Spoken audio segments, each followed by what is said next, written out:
Hello guys, ഇന്നത്തെ content എന്ന് പറഞ്ഞു കഴിഞ്ഞാൽ നമ്മുടെ വണ്ടിയിൽ ഒരു സംഭവം ഇൻസ്റ്റാൾ ചെയ്യാൻ പോവുകയാണ്. സാധാരണ ഇതിൻ്റെ ഹൈ എൻഡ് മോഡലിൽ വരുന്നതാണ്. എൻ്റെ കയ്യിലിരിക്കുന്ന വണ്ടി എന്ന് പറഞ്ഞാൽ ഹോണ്ട അമേസ് ആണ്.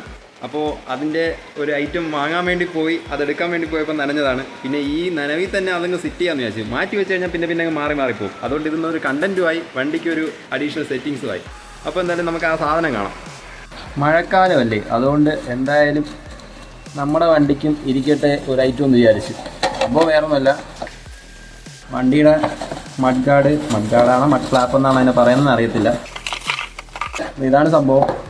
എൻ്റെ വണ്ടിയിൽ ഇപ്പോൾ ഓൾറെഡി ഇല്ല, ഫ്രണ്ടിലും ഇല്ല, ബാക്കിലും ഇല്ല. അങ്ങനെ കണ്ടില്ലേ, ബാക്ക് ഒരു ബ്ലാങ്ക് പോലെയാണ് ഇരിക്കുന്നത്. ഇവിടെ മാർക്കറ്റിലെ വില എനിക്ക് എങ്ങനെയാണെന്ന് അറിയത്തില്ല. ഞാൻ ആമസോണിൽ നിന്നാണ് വരുത്തിയത്. ഇതൊരു 330 രൂപ ആയിട്ടുണ്ട്. അപ്പോൾ എന്തായാലും ഇൻസ്റ്റാൾ ചെയ്യാം. ഇതിൽ ഈ ചെറുതെന്ന് പറഞ്ഞാൽ ഫ്രണ്ടിൽ വയ്ക്കാനും ഈ വലുത് ബാക്കിൽ വയ്ക്കാനുള്ളതുമാണ്. എന്തായാലും ഇങ്ങനെയാണ് 2 ഫ്രണ്ടിലത്തേക്കും 2 ബാക്കിലത്തേക്കും. അതിൻ്റെ കൂടെ തന്നെ നമുക്ക് 3 സ്ക്രൂവും അതിൻ്റെ കൂടെ 3 വാഷറും പിന്നെ 3 സ്ക്രൂ, അതായത് മൊത്തം 6 സ്ക്രൂ ഉണ്ട്. അതിൽ 3 വാഷറുള്ളൂ. അപ്പോൾ എങ്ങനെയാണ് സെറ്റ് ചെയ്യാൻ നോക്കാം. എന്തായാലും ഞാൻ എന്താ ബക്കറ്റും വെള്ളമൊക്കെ എടുത്ത് ജസ്റ്റ് ഒന്ന് ബാക്ക് കഴുകി വൃത്തിയാക്കി വെച്ചിട്ടുണ്ട്. ഇതിലിതാ നമുക്ക് ഈ FL എന്ന് പറഞ്ഞാൽ ഫ്രണ്ട് ലെഫ്റ്റ് എന്നും, അതുപോലെ തന്നെ മറ്റേതിൽ FR എന്ന് എഴുതിയിട്ടുണ്ട്, ഫ്രണ്ട് റൈറ്റ് എന്നുമാണ്. ഓൾറെഡി ഇതിനകത്ത് കണ്ടോ 2-3 സ്പോട്ടുണ്ട്. ഇവിടെ വരണമുണ്ട്, ഇവിടെ വരണമുണ്ട്, പിന്നെ അകത്ത് താഴെയായിട്ട് ഉണ്ടോ ഇങ്ങനെയുണ്ട്. അപ്പം ഇതിലായിരിക്കും സെറ്റ് ചെയ്യാനെന്നാണ് തോന്നുന്നത്. എന്തായാലും വെച്ച് നോക്കാം. അതിനുവേണ്ടി നമ്മൾ സ്റ്റാറിൻ്റെ സ്ക്രൂ ഡ്രൈവർ എടുത്തിട്ടുണ്ട്.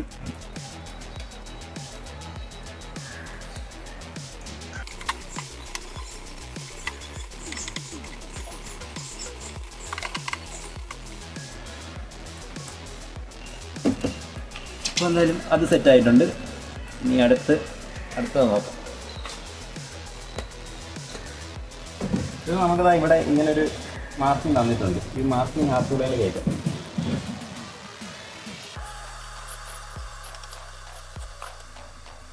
ഇവിടത്തേക്ക് നമുക്കൊരു അകത്തേക്ക് അവിടെ 2 ഹോളുണ്ട്. അപ്പം ഒരു നെറ്റും ബോൾട്ട് ഇട്ടാലേ പറ്റത്തുള്ളൂ എന്നാണ് തോന്നുന്നത്.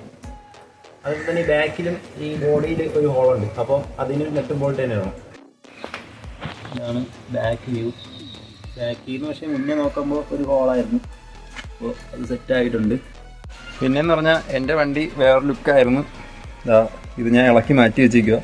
എൻ്റെ വണ്ടിയുടെ മുന്നത്തെ ലുക്കെന്ന് പറഞ്ഞാൽ ഇങ്ങനെയായിരുന്നു. ഇൻഷുറൻസിന് വേണ്ടി അപ്ലൈ ചെയ്തപ്പോൾ അവർ പറയുക ഇങ്ങനെ സ്റ്റിക്കർ ചെയ്ത് കഴിഞ്ഞാൽ ആ പാർട്ടിന് അവർ ഇൻഷുർ തരത്തില്ല എന്ന്. അപ്പോൾ പിന്നെ എന്തായാലും കളയാന്ന് വെച്ച്. ഇതും സ്വന്തം പണിയായിരുന്നുകൊണ്ട് വേറെ വിഷയമില്ല. ഇത് ഞാൻ ഫ്ലിപ്കാർട്ടിൽ നിന്ന് 200 രൂപയ്ക്ക് എന്തോ മേടിച്ചതാണ്. അത് ഈ ഫ്രണ്ട് ബോണറ്റ് മാത്രമേ ചെയ്യാൻ തികഞ്ഞുള്ളൂ. ബാക്കി പിന്നീട് ചെയ്യാനുള്ള പ്ലാനായിരുന്നു. ഇൻഷുറൻസ് എടുത്തിട്ടത് അങ്ങനെ സ്റ്റിക്കർ ചെയ്ത് കഴിഞ്ഞാൽ കുഴപ്പമുണ്ടോ ഇല്ലെന്ന് അറിയത്തില്ല. എന്തായാലും ഇതിൻ്റെ ലീഗലായിട്ടുള്ള എന്തെങ്കിലും കാര്യം അറിയാമെങ്കിൽ ജസ്റ്റ് കമൻറ്റ് ചെയ്യുക. ഇല്ലെങ്കിൽ എന്നെ അറിയാമെന്നുള്ളവരാണെങ്കിൽ എന്നെ വിളിച്ച് കോൺടാക്റ്റ് ചെയ്യുക. ഓക്കെ, എന്തായാലും താങ്ക് യു. നെക്സ്റ്റ് വീഡിയോ കാണാം.